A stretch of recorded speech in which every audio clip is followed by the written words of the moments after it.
Mr. President, ladies and gentlemen, thank you for inviting me here. I will give a presentation, hopefully short, about our perspective, what we saw, how we perceived the problem, and how we engaged it when it comes to influence elections. So, just a bit about the agency which I represent. We have since 2016 been tasked to have a capability, even a good capability, to identify and counter information influence activities, such as disinformation, deception, and propaganda. We don't do this on a general level. We go for the kind of deception and disinformation that will have a negative effect on our national security.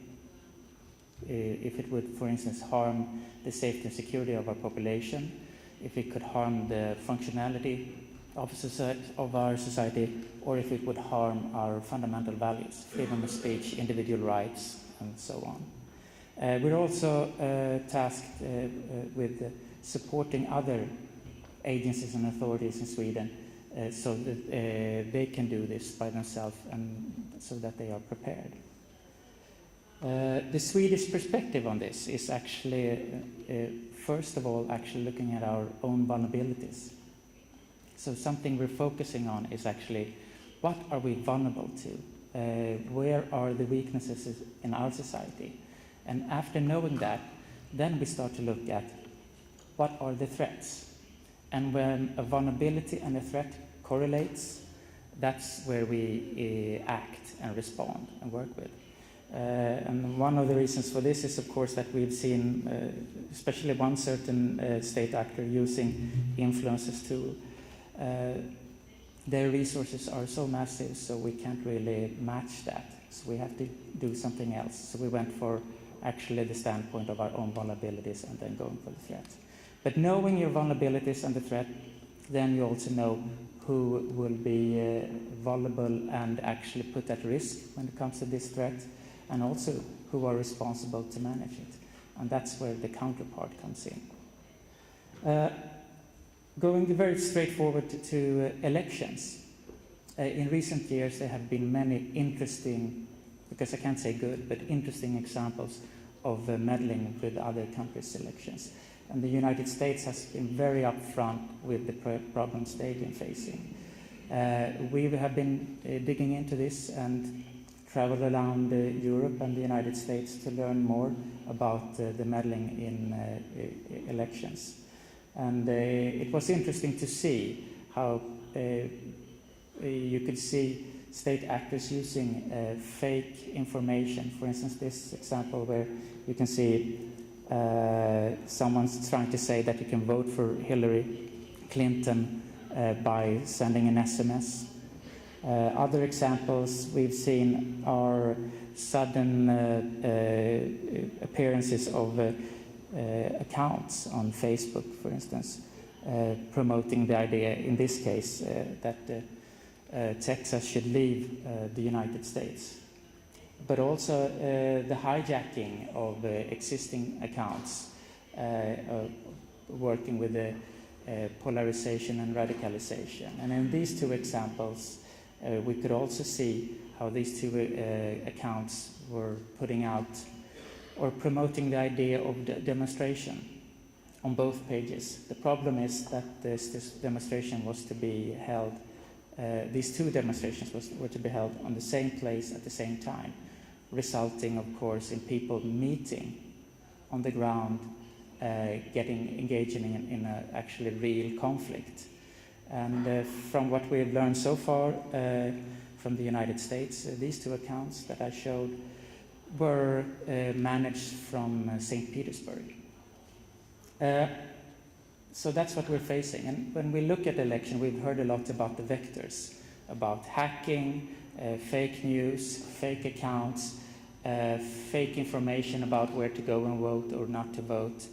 You have the DC leaks, WikiLeaks, and it all gets very blurry, like a big cloud of different activities, and it's very hard to pull it together and understand what's really going on here.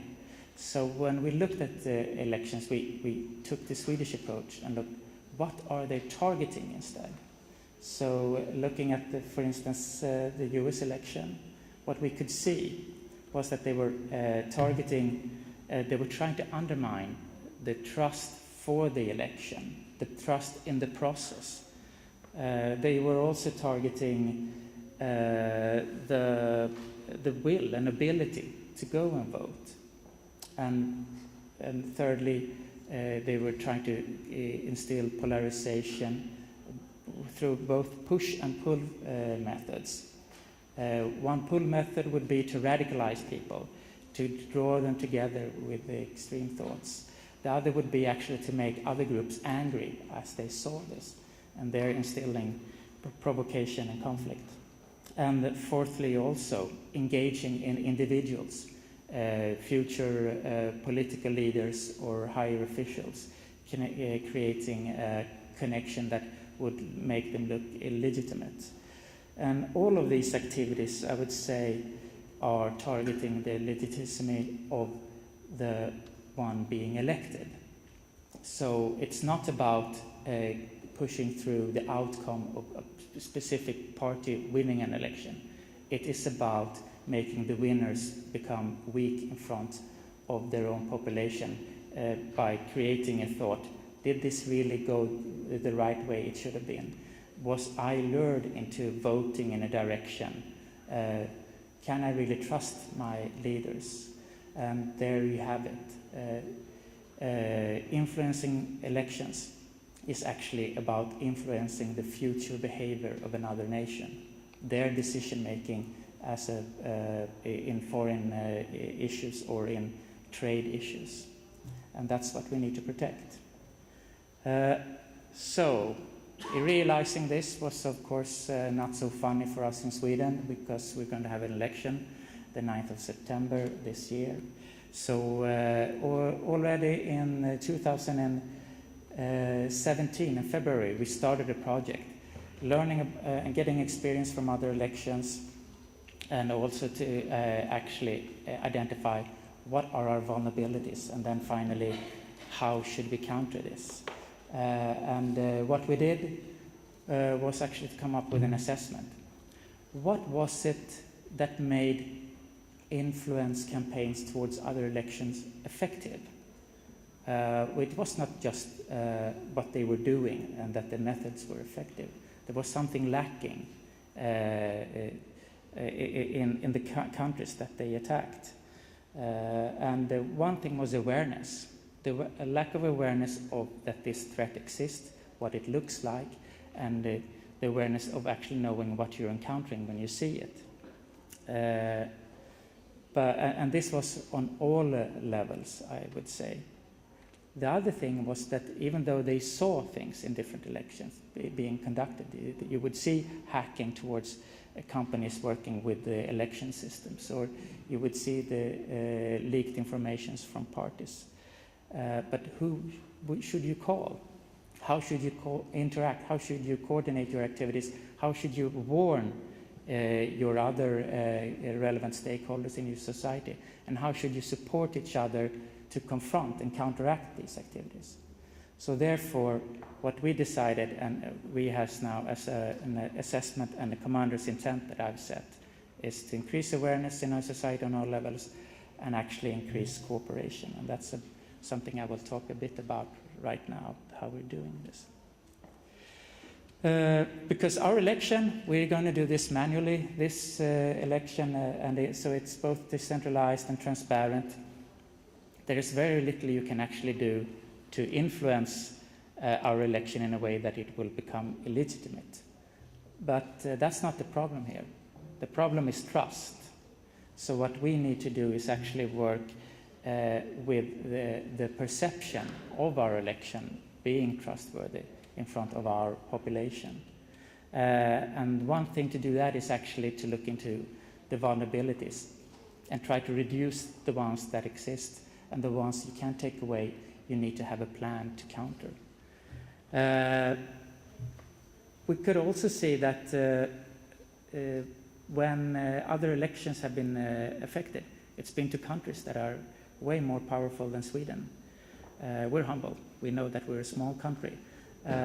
So we understand that if you would do this to the United States, if you do this to France, Germany, or even the Brexit, then there is nothing stopping the aggressor from doing it towards Sweden. What we also realized was that not all elections have been influenced either. So what we see here is a choice being made by the aggressor.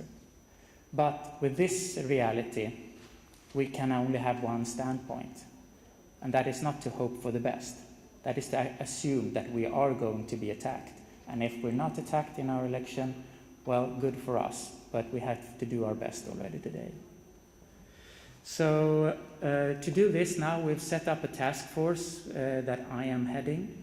We're roughly 20 people working with this, and the capabilities that I've put together from all parts of our agencies. One analysis organization, a team looking at the influence operations, but also the vulnerabilities. Then a counter-influence and coordination team. They are the one creating awareness and also increasing cooperation. And then we have our own communications team that will help me communicate our messages to our population in other directions. Then we put together also a cybersecurity team working with in closely connection to our CERT, the national CERT in Sweden. Then there are different support functions, but I would like to just highlight the legal support. Working with an election can be tricky, and you can make mistakes, and we can't afford to do mistakes here. So I have a legal advisor supporting me in all my decision making.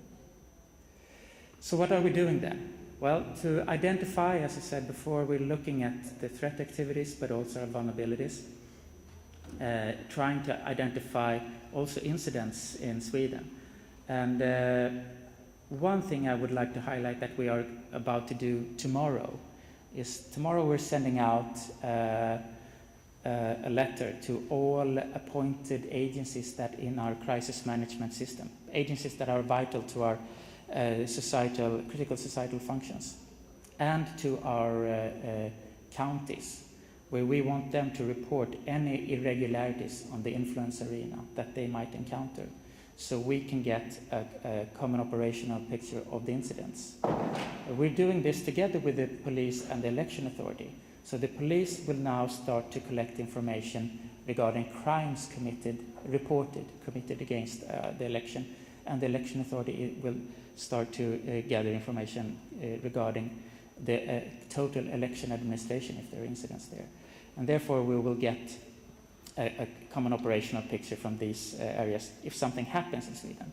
Otherwise we have, of course, the general support of our intelligence and security organizations looking at the threats. But we cannot count on finding this just looking at the threats. We have to look for incidents in our society.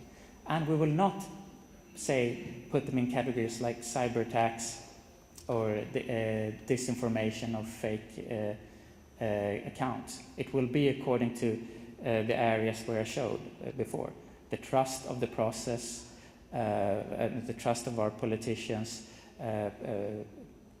creating polarization or attacking the ability to go and vote. So no matter what it is, we will put them in these categories instead to quickly understand what is under attack while it's under attack. The other thing is raising awareness that we're working with right now. We started with focusing on election administration. So now we've had a training session that's gone out to all the way out to the municipalities in Sweden, and all the way up to the government level, so they know about the threat and how to counteract that.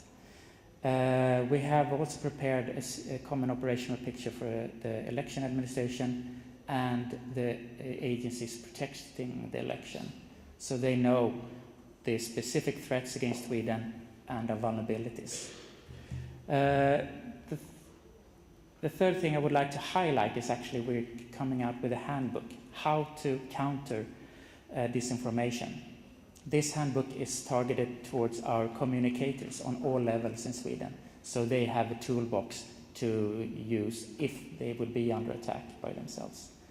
And then finally, I would also like to highlight a little brochure that came out yesterday regarding if crisis or war comes, which is a new thing. We haven't done this since 1961 in Sweden, where we're highlighting, it looks like this in paper. I stole it from the box before it came out, so I could bring it here with me, where we go through how to think about a crisis or a terror attack, what it means with Sweden's defense, and actually also, if we're attacked, we have to resist, and we will never give up, and also how the population will be warned when this happens, and some remarks of how the population can prepare themselves to create resilience, and then actually also how to look out for false information and some easy tools to handle if someone is spreading disinformation. The last point is actually increasing cooperation and working with this then, and to make sure that we can act strongly together if something would happen. And for this reason, we have created 2 forums that our agency is supporting.